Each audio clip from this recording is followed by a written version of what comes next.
ভোটের সমীকরণে কার সাথে জোট বাঁধবে কোন দল, নির্বাচন সামনে রেখে এ নিয়ে চলছে চুলচেরা বিশ্লেষণ। বিশেষ করে সবার নজর বিএনপি, জামায়াতে ইসলামী ও জাতীয় নাগরিক পার্টির দিকে। এর মধ্যে বিএনপি ও জামায়াত আলাদা জোট গঠন করলেও এনসিপির অবস্থান নিয়ে বাড়ছে কৌতূহল। প্রশ্ন উঠছে, বিএনপি কিংবা জামায়াতের সাথেই জোট করবে দলটি, নাকি আলাদা কোনো পথে হাঁটবে জুলাই অভ্যুত্থানের নেতৃত্ব দেয়া ছাত্রদের দল এনসিপি। এ নিয়ে বুধবার একটি প্রতিবেদন প্রকাশ করেছে ব্রিটিশ ভিত্তিক সংবাদ মাধ্যম বিবিসি বাংলা। ওই প্রতিবেদনে বলা হয়, জুলাই সনদের অনেকগুলো বিষয়ে রাজনৈতিক দলগুলোর মধ্যে ঐকমত্য হলেও পিআর বা আনুপাতিক পদ্ধতিতে জাতীয় সংসদে উচ্চ কক্ষ গঠনের বিষয়ে এখনো মতভিন্নতা রয়েছে। এক্ষেত্রে এনসিপি পিআর পদ্ধতিতে সংসদের উচ্চ কক্ষ গঠনের বিষয়ে সরকারের সিদ্ধান্তের অপেক্ষায় আছে।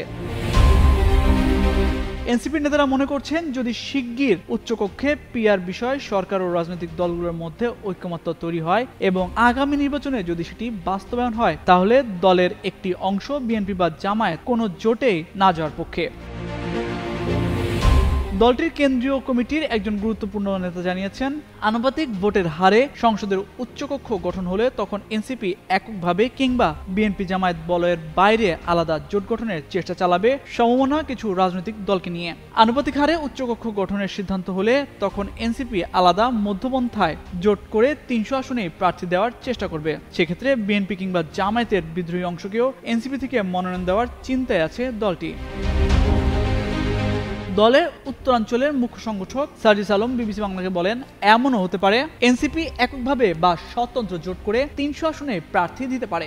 এমনও অনেকে আছে যারা এনসিপির রাজনীতি এখনো করছেন না, তবে ভোটের মাধ্যমে তাদের কেউ এনসিপিতে আসতে চায়। সেই বিষয়টিও মাথায় আছে বলে জানান তিনি। লেখক ও গবেষক মহিউদ্দিন আহমেদ বিবিসি বাংলাকে বলেন, এনসিপি একটি উদীয়মান শক্তি হিসেবে তার সাংগঠনিক সক্ষমতা কতটুকু সেটা দেখার জন্য হলেও এককভাবে ভোট করা উচিত। যদি তারা সেটি করে তাহলে এখন হয়তো খুব বেশি সুবিধা করতে পারবে না, তবে একটা পর্যায়ে গিয়ে রাজনীতিতে তারা ভালো করলেও করতে পারে। এনসিপির মধ্যে নানা আলোচনা ও বৈঠকে এইসব বিষয় নিয়ে আলোচনা হলেও দলটি এখনো এমন কোনো সিদ্ধান্তে পৌঁছাতে পারেনি। তামজিদ মির্জা, যুগান্তর নিউজ।